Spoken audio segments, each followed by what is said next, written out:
Bonsoir, bienvenue sur le plateau de Ce soir ou jamais, où nous allons une fois encore revenir sur l'affaire de la Société Générale qui passionne le monde entier, la France évidemment en particulier. La question qu'on va se poser ce soir, c'est est-ce que les salles de marché sont devenues des salles de jeu? C'est un sentiment général, on va voir s'il correspond à la réalité. Je vous présente tout de suite mes invités et d'abord Eliette Jeuman, vous êtes une légende des marchés financiers, c'est votre première télévision, vous avez beau donner des conférences à peu près dans le monde entier, c'est la première fois qu'on va vous voir à la télévision en France, vous êtes totalement inconnu du grand public, mais comme je le disais avant le soir 3, quand l'affaire a éclaté, l'affaire de la Société Générale, c'est à vous que le New York Times est immédiatement venu poser des questions. Alors pourquoi vous êtes bardé de diplômes, vous avez fait normal sup mathématiques, vous avez un doctorat en probabilité, un doctorat en finance,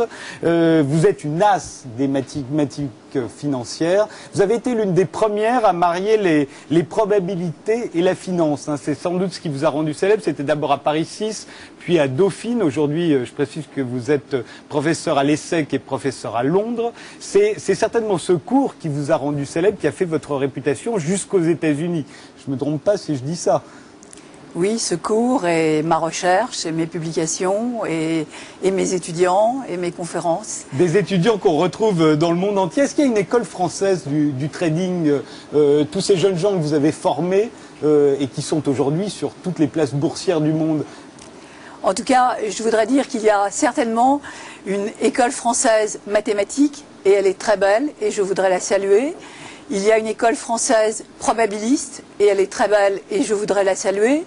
Et comme, bien évidemment, les marchés financiers évoluent de façon aléatoire, il était quelque peu inévitable que la science française soit utilisée dans ce qu'on appelle les nouveaux instruments financiers qui se sont développés dans les, disons, 20 dernières années.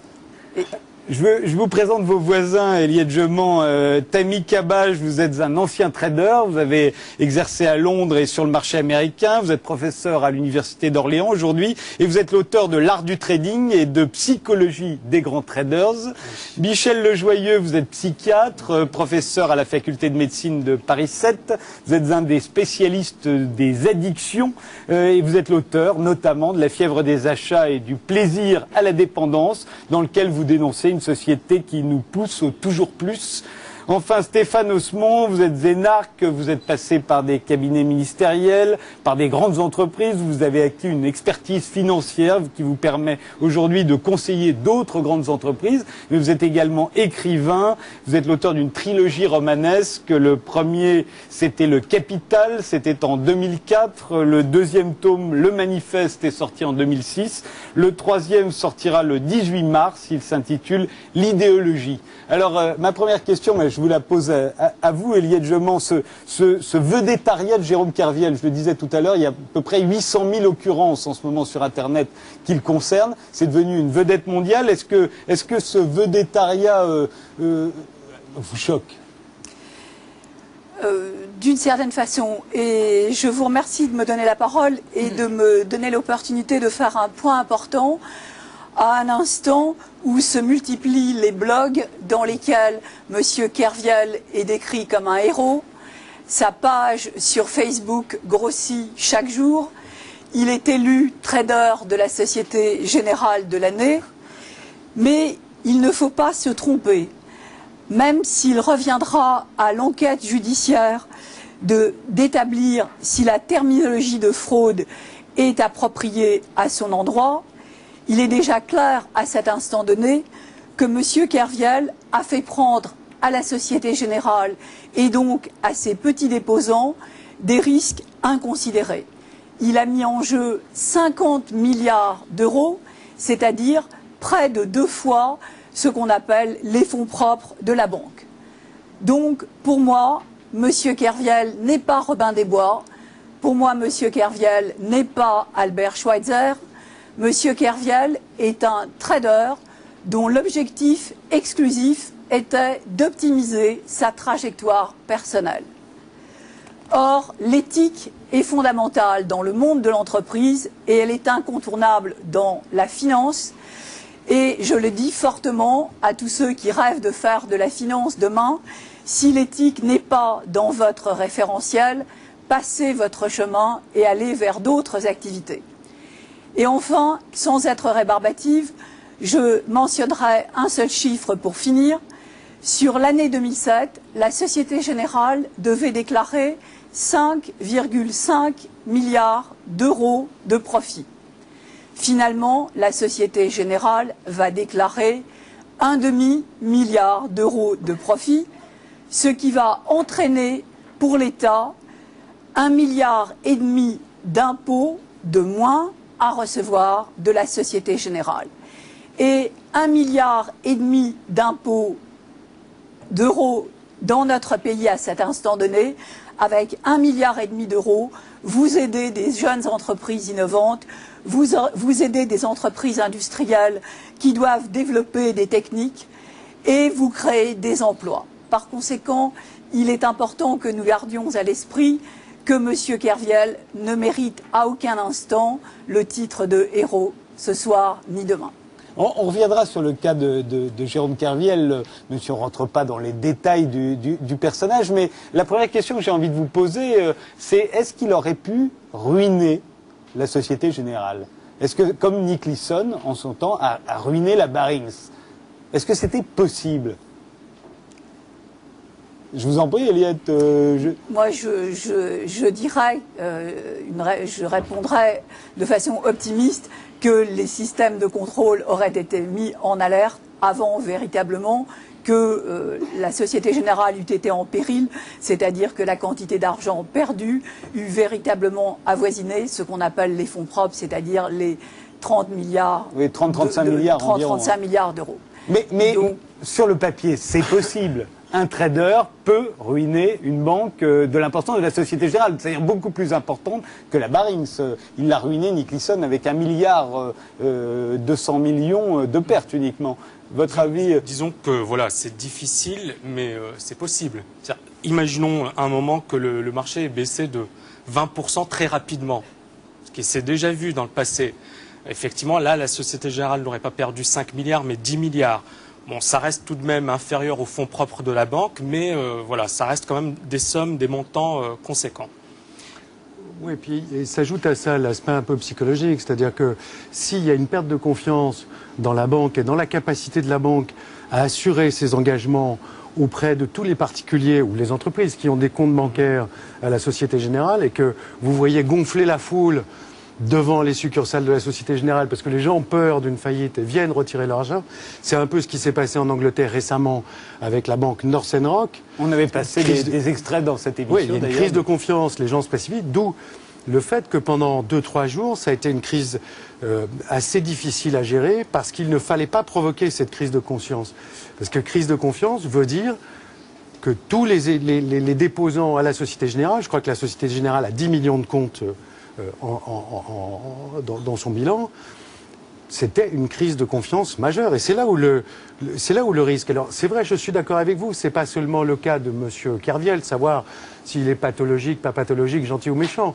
C'est que quand même, quelles que soient ses fêlures, quelles que soient ses frustrations, ses envies, enfin, je ne sais pas qui il est, mais c'est que malgré tout, on a mis en péril une grande banque française. Et on n'était pas loin de la mettre en péril. C'est ça qui est un peu inquiétant. Et c'est pour cette raison que... Alors vous parliez d'éthique tout à l'heure. À quelle occasion ont-ils la possibilité d'exprimer cette éthique à laquelle vous faisiez référence? L'occasion dans son quotidien. Un trader sait qu'il a des limites de risque à ne pas les passer. Mais c'est pas une éthique personnelle, ça c'est une règle de fonctionnement. Mais je veux dire, à quelle occasion, dans la réalisation de son métier quotidiennement, est-il en mesure d'exprimer son éthique? Où est l'éthique dans une salle de marché?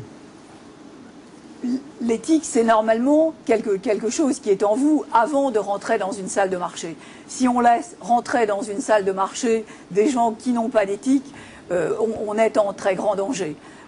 on est en train de mettre en danger les petits déposants de la banque, on est en train de mettre en danger les petites et moyennes entreprises qui ont besoin que la banque leur prête de l'argent pour augmenter le tissu industriel de notre pays.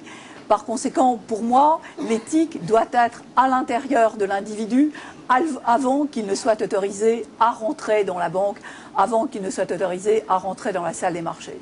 Alors, c'est clair qu'il n'est pas très facile de pouvoir le mesurer et de pouvoir en être certain, mais disons que c'est un élément qui me paraît extrêmement important et que des psychologues, lors d'entretiens, etc., devraient s'attacher à mesurer et à mettre en évidence. Michel Lejoyeux, vous qui êtes psychiatre, justement. Effectivement, l'éthique, c'est quand on est dans la logique de la raison, mais quand on rentre dans la logique du jeu, on rentre dans une logique finalement de face à face avec le destin.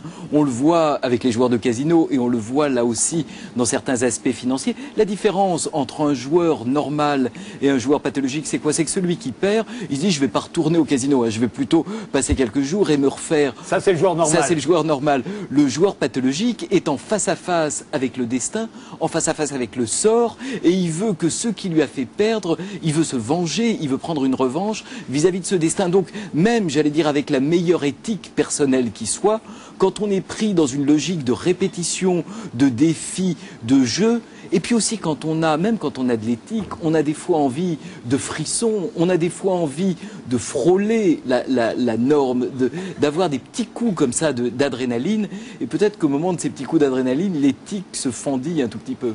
Je voudrais juste rejoindre les propos de Michel Lejoyeux. C'est vrai que les marchés financiers sont régis par l'incertitude.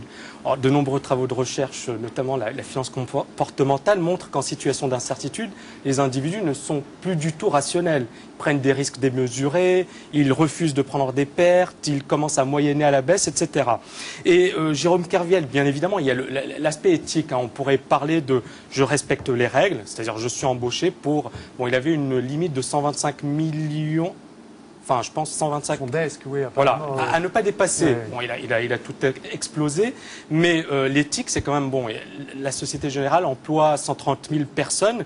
Il a mis en péril toute une banque. Mais c'est vrai que Jérôme Kerviel a peut-être été, encore une fois, l'instruction est en cours. On ne va pas juger le bonhomme. Oui, parce que c'est ce qu'on fait à travers dans toutes les émissions de télévision en ce moment. Mais c'est vrai qu'il y a quand même beaucoup d'éléments qui commencent à montrer que il serait derrière, il a quand même fraudé, il a quand même détourné les comptes, etc. Mais c'est vrai qu'en situation d'incertitude, et les faillites nombreuses le montrent, les gens oublient toute rationalité, se mettent à prendre des risques de plus en plus importants, et finalement, cette logique, cette rationalité disparaît. Et là, on n'est plus dans une question d'éthique ou pas éthique, on est dans une situation où je ne réfléchis plus, je ne pense plus aux conséquences. Les conséquences peuvent être dramatiques, peuvent causer des dommages graves, mais je n'y pense plus puisque je suis essentiellement focalisé sur réaliser ou revenir par exemple à l'équilibre. Alors prenons un exemple, il est célèbre, c'est celui de Nick Leeson. Hein.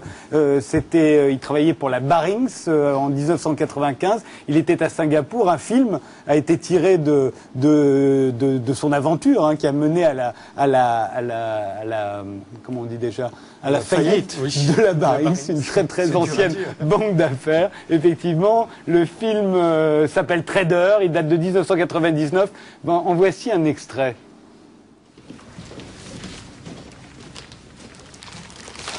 This one's for the 5/8 account. I bought the missing contracts.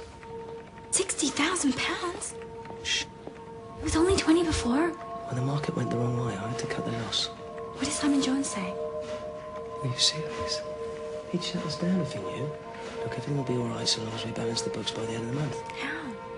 Well, we trade on our own account until we wipe out the losses, and then we can use money from the client account and pay it back with next month's profits. You mean gamble? Relax, Bonnie. That's all the market is. One giant casino.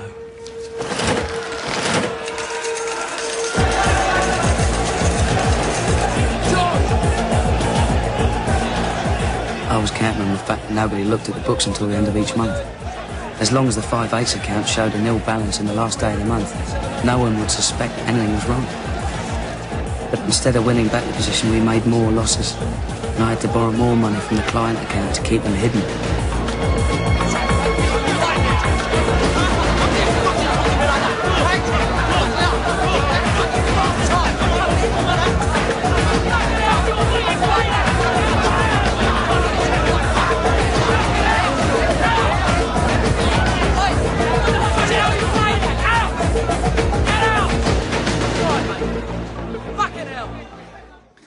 la bourse est moins physique aujourd'hui. Qu'est-ce que ça a changé? Beaucoup de choses, hein. C'est-à-dire que finalement, elle est moins physique. Auparavant, on passait des ordres par téléphone, il y avait une distance. Alors qu'aujourd'hui, on est passé à ce que l'on appelle les passages d'ordre en ligne. Et il y a certains travaux de recherche ont montré que le passage du courtage par téléphone au courtage en ligne a provoqué deux choses. Premièrement, les clients se sont mis à prendre de plus en plus d'ordres. On a ce que l'on appelle la suractivité. Et la deuxième conséquence, c'est une baisse de la performance moyenne de ces clients. Donc finalement, ces individus se disent « je maîtrise la situation ». Je suis capable, puisque je passe mes ordres en direct, je suis directement sur les marchés, je suis le marché.